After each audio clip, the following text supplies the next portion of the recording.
superheroes are amazing. They can fly, lift cars, and win every fight, even when the odds are against them.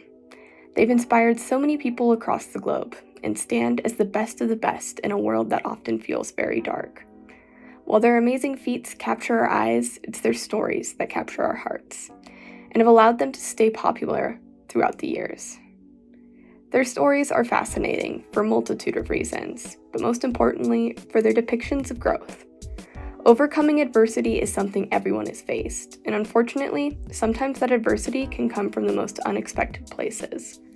Losing your loved ones or feeling disconnected from the people around you, all these problems can cause people huge amounts of pain and suffering. Despite this, however, superheroes show us how to overcome these rough patches, and how to find the courage and hope to both move on and inspire others to do the same. Trauma is essential to any superhero story. Without struggles, there would be very little conflict for superheroes to fight, making their stories lifeless and dull. The best comic stories take this to heart and aren't afraid to show the harsh effects of these situations. Despite this, comics have been around for a long time, and the way society has viewed trauma and violence has shifted throughout the years. While conflict has always been the backbone of the genre, the major events happening in the real world shaped how the audience interacted with their media, and as so, comics adapted to the times. The links between these real-world events and how comics deal with their stories is worth exploring, to both understand what makes comics so thrilling, as well as how we influence their stories.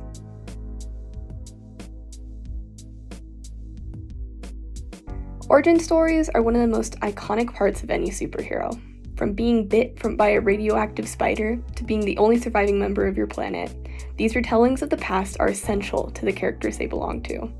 They act as moral guides for characters to follow, or help explain essential parts of their identity. Their iconicness is proof of their importance, and no origin story is more iconic than Batman's. Everyone knows about how Martha and Thomas Wayne were gunned down in an alleyway in front of their small child, Bruce Wayne, and how this act of violence inspired him to be a crime fighter. This background is essential to Batman in this sense, as without it, he would have never dedicated his life to saving Gotham. Despite its importance, however, it still acts as a huge source of trauma for the character, and as so, its depictions often have a lot to say about the times it exists in. The first ever glimpse we see of Batman's origin comes from Detective Comics number 33, which was published in 1939. As the 7th ever appearance of Batman, this comic set out to give some context into Bruce Wayne. The origin of Bruce is 2 pages long, with only 5 panels dedicated to the mugging gone wrong. There's no pearl necklace, no mention of Crime Alley, and important characters like Martha Wayne and Joe Chill hadn't been named. The original origin was simple, and in a newly growing industry straight off of the heels of the Great Depression, it's not hard to see why. Even more importantly, the mentions of violence were not really hidden away, as crime has not been uncommon during the peak of the Great Depression, and while censorship was starting to find its feet in media, comics were simply too new to be overly criticized at this point. Things did change in 1948, as the first ever retelling of Batman's origin story was published.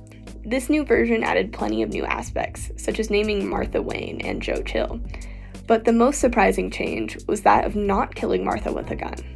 The authors of this comic worried that shooting a mother in front of her child might be too severe, and as so, had her weak heart stop at the sight of her husband dying.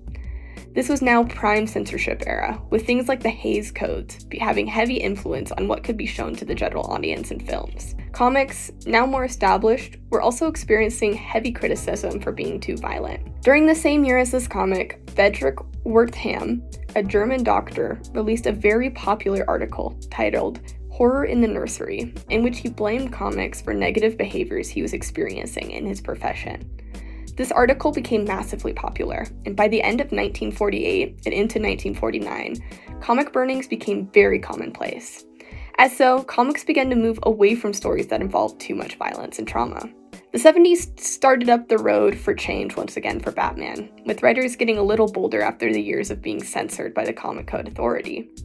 A few retellings of Batman's origin happened in this decade, all of which dropped the angle of Martha having a heart attack, and invented some more iconic pieces such as Crime Alley. A few crucial pieces in the US were leading people to be more accustomed and willing to speak about violence, from the rise in crime and drug use to the end of the Vietnam War.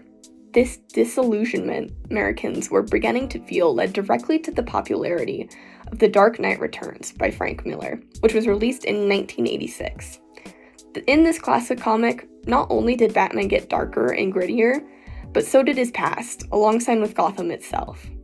This story depicts a much more dramatic origin for Bruce, as it functions to draw Batman back into being a hero after years of his retirement. Most importantly, there is no hiding away the violence and its impacts. This comic was a huge commentary on Cold War, and its dedication to showing the effects of brutality was a testimony to the violence the audience was experiencing every day. There's no pretending that the violence wasn't real when the threat of nuclear war hung heavy on everyone's shoulders. While The Dark Knight Returns was a huge milestone for Batman comics, the film that was truly able to capture its popularity didn't come out until 2005. Batman Begins by Christopher Nolan was a massively successful film thanks to its adaptation of the grittier Batman story depicted in The Dark Knight Rises.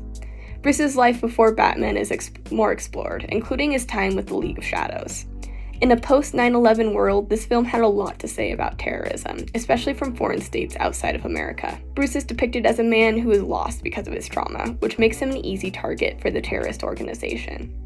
More importantly, there is no closure to this trauma, as while Bruce turns down the League of Shadows, the movie still ends with half of Gotham being burned down, one of the main villains getting away, and Wayne Manor being destroyed.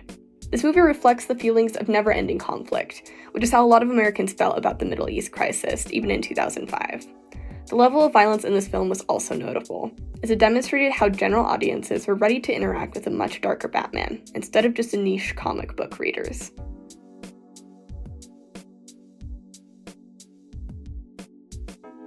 Batman wasn't the only character who went through massive changes.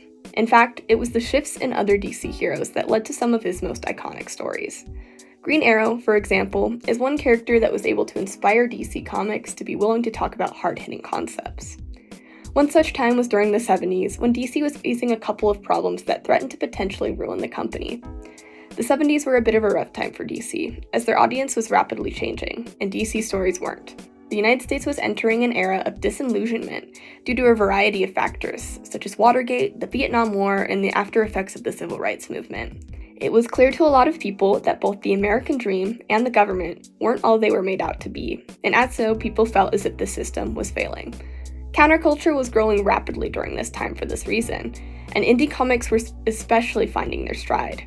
Young readers were finding the old conservative ideas in mainstream comics to be unappealing, and as so, DC knew it had to make a change with the stories it was telling. It was through Neil Adams and Denny O'Neil's comics, Green Lantern/Green Arrow, Hard-Traveling Heroes, that DC decided to address some of these real-world conflicts. Green Arrow, originally based on Robin Hood, adopted his social justice fighting identity in this series, and largely represented the more liberal views that the new generation was promoting. Green Lantern, on the other hand, was a very conservative space cop who saw the world as very black and white, and as so represented the more conservative thoughts of the past. By comparing these two characters throughout the comic runs, the writers were able to successfully criticize both viewpoints, and added some much-needed pushback to the unchanging political views comics once had. The first comic of Hard-Traveling Heroes stories is No Evil Shall Escape My Sight, and deals with some pretty complex themes like the morality of law and the failure of America and its institutions. In this story, Hal Jordan stops the assault of a businessman and is very confused when the neighborhood turns against him for this action. Right before he can take action against the people throwing trash at him, Green Arrow shows up to prevent Hal from doing anything against the civilians. After insulting the other hero for a bit, Oliver makes Hal look over the poor tenant situation that the businessman had created for the neighborhood. Finally, Hal is confronted by a black man who asks, "I want to ask the Ringslinger a question, Mr. Green Arrow. I've been reading about you, how you work for the Blueskins, and how on a planet someplace you helped out the Orangeskins, and you've done a considerable for the Purpleskins. Only there's skins you've never bothered with, the Blackskins. I want to know, how come? Answer me that, Mr. Green Lantern." This comic is one of the first for DC to address systematic issues in this way. It both reveals how the world isn't as black and white as older comics depict things to be, and sometimes the law doesn't protect people who need it most. More importantly, it demonstrates that characters like Green Lantern had completely missed the real evil that had been causing problems for everyday people, and how being a hero truly means addressing the wrongs that come from systematic problems. Even the epilogue continues this conversation, as Oliver proclaims, "Listen, forget about chasing the galaxy, and remember America. It's a good country, beautiful, fertile, and terribly sick. There are children dying, honest people cowering in fear, disillusioned kids rigging up campuses. On the streets of Memphis, a good black man died, and in Los Angeles, a good white man fell. Something is wrong. Something is killing us. Some hideous moral cancer is rotting our very souls. Clearly, this comic isn't afraid to show that the country is going through a lot during this era, and that the heroes need to change if they're to address it.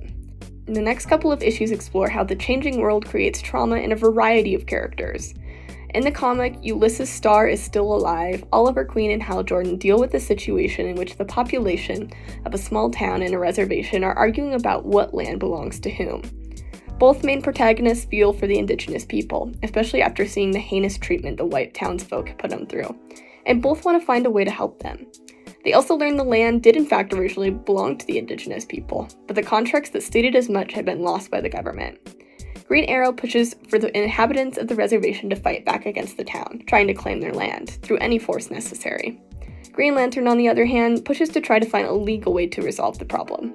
The comic is extremely interesting because of its willingness to address the systematic shortcomings of the American government, and how it affects marginalized groups. The story shows how both protagonists have valid points, as both federal recognition is important for reservations, but also marginalized communities need to be front and center in this fight. The complexity of both characters being somewhat right in how to deal with this trauma that has happened for years to this community is intriguing, and speaks largely to how the audience is ready to have these conversations. This comic was written during the American Indian movement, and its adoption of current world problems is what helped it set it apart. Despite some of the good work this comic does, it's worth mentioning that it too suffers from extremely racist portrayals of Native culture, and it also depicts two white men saving the day, which doesn't exactly hold up the themes being portrayed.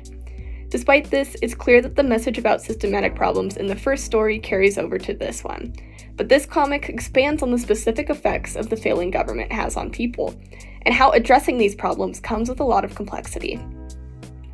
The final arc of this series, and arguably the most iconic, is covered by the two stories, Snowbirds Don't Fly, and They Say It Will Kill Me, but They Don't Say When. These two stories explore a pretty taboo topic for the time, that being drug use. While dealing with a conflict involving drug dealers, Green Arrow's opinion about drugs is made pretty clear. While the narrative frames addicts as a victim, Oliver expresses his hatred for addicts, claiming, "Sure, I'm ticked off at the pushers because they prey on weakness, but that doesn't mean my heart bleeds for the junkies. Life is tough for everyone. If you want to claim humanity, you don't crawl into a drug stupor." The narrative also shows how certain minorities, especially the Asian American and African American communities, are inappropriately affected due to the systematic problems they already face. The first issue ends with Green Arrow discovering Speedy, his sidekick, has now become addicted to heroin, which causes Oliver to abandon him. The second story then works to show how the drug crisis is directly tied to the disillusionment of the younger generation. Green Lantern takes Roy to Black Canary's house, which gives Roy a safe place to quit heroin. In the end, a sober Roy Harper confronts and punches Oliver, stating, "Call it sharing. I'm sharing a very small piece of the pain I've gone through these past few days. The kind of pain thousands of kids are going through every day because of an uncaring and unthinking society that turns its back on them. Drugs are a symptom, and you, like the rest of society, attack the symptom, not the disease." Throughout this story, addiction is framed as a problem rooted in the failures of both America and its systems. It is used as a somewhat shorthand for the trauma that everyday people are experiencing. During the drug crisis, this was a particularly bold statement to make, as most conservative politicians simply pushed for a more harsh punishment instead of trying to recognize the cause. Being willing to write this story required being brave and bold, as well as having a deep understanding of how trauma impacts everyday people. The heroes both learn how to adapt to this changing world, and via their two young varying perspectives, they often challenge each other's views, showing the faults in both conservative and liberal thinking. Nonetheless, the overall lesson is that heroes need to address the hardship of everyone and cannot be blind to how complex each issue is. Justice in these stories is only served when the main character is able to change their ways in order to help those around them.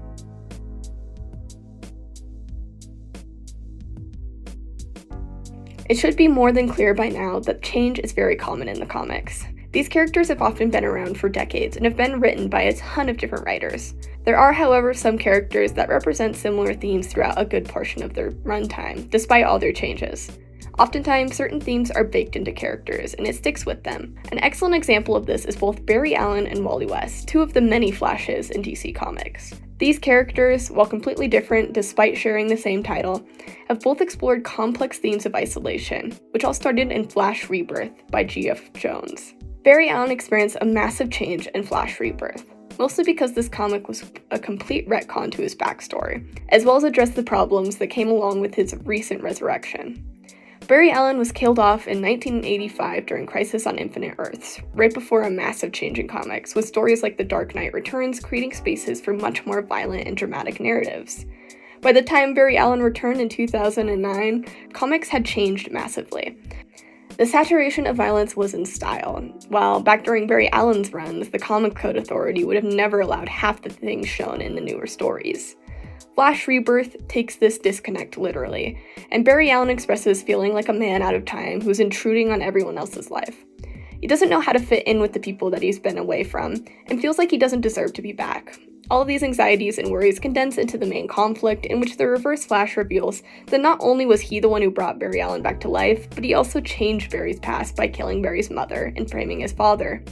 Before this, Barry had a very normal backstory with regular parents who were still part of his life. This massive change does make sense for a new age of comics, and for the want for darker stories. To make Barry, an older character, fit into the new universe, there had to be some changes made to his story. This new origin also introduces real themes of social isolation, as every move the Reverse Flash makes is meant to disconnect Barry from his friends and family. Even his sillier moments, like pushing Barry down a flight of stairs as a child or killing his childhood dog, serve to try and keep Barry from making meaningful connections.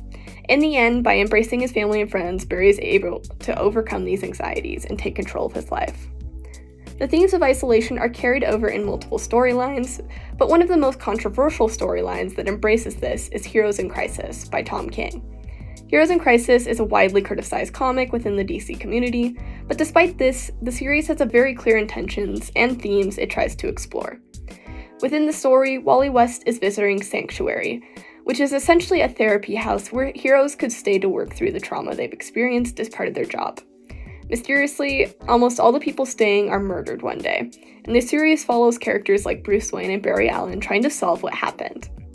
In the end, it is revealed that Wally West, after feeling extremely isolated, ended up having a mental breakdown that led to the accidental death of other people at the sanctuary. While this move is arguably out of character for Wally West, the intention behind the story is still worth exploring. Tom King, the writer, used to work as a counterterrorism officer for the CIA, and is on record stating that Heroes in Crisis is about returning to society after spending years at war, and realizing just how impactful conflict is on how society thinks about violence. He states, "I feel like I'm part of a rolling generation of people who spent their 20s overseas fighting terrorism. Millions of people cycle through that machine and come home to America. And I think that sort of experience of violence is shaping who we are as a culture and as a country, and I want to talk about that experience. The experience of what violence can do to a person, to a community, to a nation, to a world."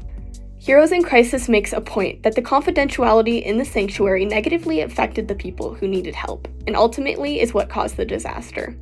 Wally felt isolated and felt like he was the only person who needed this help, which led him to a downward spiral. Tom King makes it clear that the community is what people need to survive trauma, and when people don't have access to that support, that's when things escalate. Most importantly, this comic harkens back to the same themes of isolation faced in Flash Rebirth a decade later, shown how disconnect and isolation can cause people to spiral, yet have also depicted the importance of connection and community. Providing people with support is essential for people to heal properly from their trauma, and in a new era of mental health awareness, this theme has only flourished. Superheroes have a lot of history that ties in with our own, and as so, their stories have changed with ours. If anything, these changes are what keep them relevant, and as our conflicts change, so should theirs. If overcoming trauma and conflict is what make heroes so inspiring, they need to face the same problems we do. Whether this is through the ever-evolving origin stories of characters like Bruce Wayne, or the evolving recognition of what conflicts heroes can address, as seen with Green Arrow and Green Lantern, or even how we deal with isolation and build community through Barry Allen and Wally West, these changes can make or break a story, but they're still worth telling. Yes, superheroes are amazing, but only because we too are amazing.